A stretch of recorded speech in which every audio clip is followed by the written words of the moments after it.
La maggior parte delle persone non capisce che ogni volta che superi te stesso un po' di più, il risultato, o effetto collaterale, è che impari ad amarti un po' di più. Ciao, benvenuto su Crescita Personale Finanziaria. In questo video di Joe Dispenza in italiano viene spiegato chiaramente quello che ognuno di noi dovrebbe fare per riprogrammare l'inconscio e avere un mindset vincente.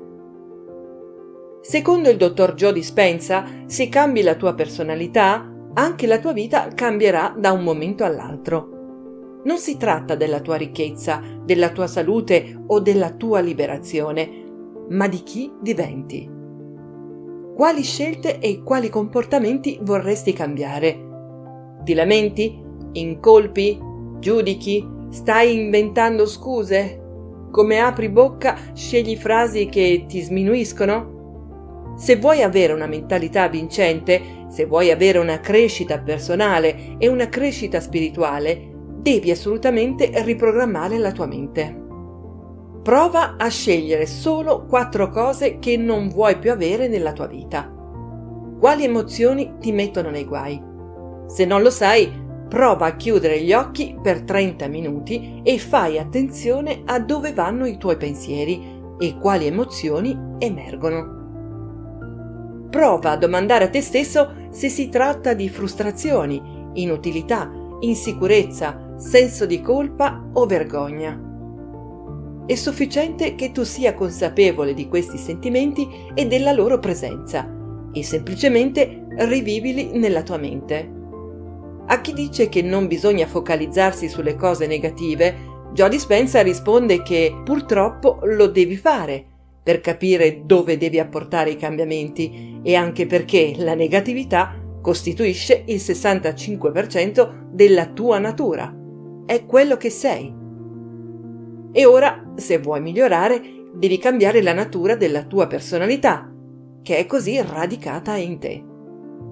Ciò significa che dovrai combattere il bisogno del corpo di sottomettersi ai modelli familiari della tua personalità e alla dipendenza mentale dai pensieri. Una volta che sei a conoscenza di come funziona la formula mente-corpo, riuscirai ad evitare azioni inconsce come quella di arrabbiarti come un pazzo perché sei in mezzo al traffico. Se usi la meditazione come strumento per controllare la tua mente, riuscirai a controllare quella voce interiore e quel programma che regola il tuo subconscio. E per far questo ci vuole un'enorme quantità di consapevolezza. Richiede un'enorme quantità di vigilanza e consapevolezza e non puoi sviluppare consapevolezza senza energia. Quindi devi aumentare la tua energia, altrimenti ti sentirai esausto e incapace di funzionare. Ti trascinerai indietro. Se inizi a diventare consapevole di questi pensieri subconsci, questi non potranno più passare inosservati. Non passeranno dalla tua coscienza senza che tu te ne accorga. E ci sono studi che dimostrano che questo è un processo appreso e acquisito. Puoi sentire il pensiero prima che arrivi. Quindi inizi a creare e collegare nuovi pensieri. Inizia a pensare a te stesso. Chi sarò quando aprirò gli occhi? Come creerò il cambiamento nel mio mondo oggi? Cosa farò? Come darò agli altri? Qual è l'obiettivo generale? Quali cose voglio davvero fare oggi? L'atto di chiudere gli occhi è molto importante. Comincia a pensare e praticare nella tua immaginazione le cose che vuoi fare. Il tuo cervello non conosce la differenza tra praticare nell'immaginazione ed eseguire effettivamente queste azioni. E se continui a praticare regolarmente, inizierai ad installare l'hardware nel tuo cervello, come se queste cose e azioni fossero già avvenute. Così, in questo modo, il cervello non riesce a mantenere l'accessibilità al passato. Stai preparando la mente e se continui a farlo in modo regolare, l'hardware diventerà software. Capisci cosa significa? Puoi diventare quella persona felice che hai immaginato.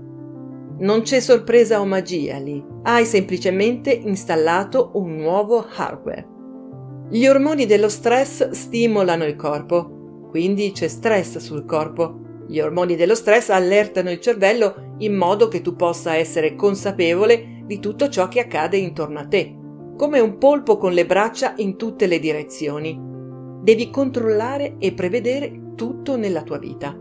E se vivi sotto il controllo di questi ormoni dello stress, metti sempre la tua attenzione e la tua energia nel futuro preconosciuto, sulla base del passato. Allora sei in un lasso di tempo predeterminato. Quindi, riflettendo, come si può rendere reale e concreto un pensiero? Chiudendo semplicemente gli occhi. Disconnettiti dall'ambiente. Meno esposizione avrai agli stimoli sensoriali che entrano nel cervello, meno distrazioni ci saranno. Metti un po' di musica tranquilla di sottofondo, usa i tappi per le orecchie, qualsiasi cosa per ridurre la distrazione. Ora sei seduto, quindi non mangi, non assaggi, non odori e non senti. C'è meno informazione sensoriale assorbita nel cervello e questo ti consente un maggiore cambiamento nelle onde cerebrali. Cominciano a muoversi lentamente i passi attraverso le onde cerebrali beta. Un luogo in cui sei consapevole del tuo corpo e del suo posto nel mondo e nello spazio generale. E i sensi ti trasmettono informazioni. Meno informazioni sensoriali assorbite ti consentono di spostarti dal mondo esterno al mondo interiore e smetti di essere la voce interiore che ti parla. Quando le tue onde cerebrali fanno un cambiamento, inizi a vedere immagini, panorami e simboli. Dopodiché, le onde cerebrali passano alla fase alfa e lì inizi a creare, sognare e a immaginare. Rimani seduto per un'ora senza fare altro che pensare. Sicuramente, mentre sei in questa fase, il tuo corpo cercherà di ribellarsi, ti verrà voglia di andare in bagno, di prendere un caffè, di leggere delle mail, di andare su Facebook. Questo ormai lo sai, è un piano noto. Ed è in questo momento che devi dire al tuo corpo: scusa, caro corpo, oggi ci sediamo e ci concentriamo sul cambiamento. E ti siedi e fai il lavoro anche se il corpo cerca di resistere. Se fai questo, quando comincerai la giornata, sarai più gentile, più calmo, meno giudicante e più paziente, e soprattutto più presente, perché vivi nel momento presente. Ciò significa che non stai andando nella direzione di un futuro predeterminato. Non sei nel passato familiare, gestisci il tuo tempo dal presente. Quindi dirigi la tua attenzione e la tua energia nel momento presente. Riuscirai ad avere molta più energia per fare cose straordinarie e riconoscerai quando qualcuno è presente come te nella tua vita, perché dirigono la loro attenzione su di te. E saprai anche quando non sono presenti, perché non trasmettono interesse e presenza. Quindi l'atto di diventare più consapevoli significa che stai prestando maggiore attenzione al momento presente e riesci a riprendere pieno possesso del tuo potere da tutte le cose e le persone della tua vita.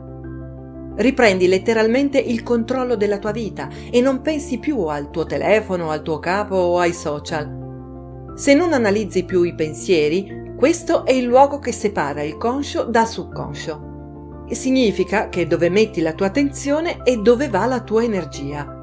Sì, all'inizio sarà un po' complicato, ma se ci tieni riuscirai ad abituarti e riuscirai ad investire tutta la tua energia vitale per portare dentro di te tutto l'amore che vuoi. E il corpo inizierà a rispondere. E nel giro di poche settimane, se pratichi più volte al giorno, prima o poi questo luogo comincerà a fiorire e a produrre risultati. Sarà fantastico e inizierai a provare un senso di amore che va oltre la comprensione e la spiegazione. Quindi chiudi gli occhi e prenditi una pausa dalla vita che sei abituato a vivere. Disconnettiti dal sistema temporale che ti stressa. Concediti 45 o 20 minuti o quello che puoi, perché quando investi in te stesso, investi nel tuo futuro. E quando credi in te stesso, credi nelle possibilità, e quando credi nelle possibilità, credi in te stesso. E se non credi nelle possibilità, allora non credi in te stesso. Se questo video ti è piaciuto, non dimenticarti di iscriverti al canale e di cliccare sulla campanella delle notifiche per non perderti i nostri aggiornamenti. Buona vita da crescita personale e finanziaria.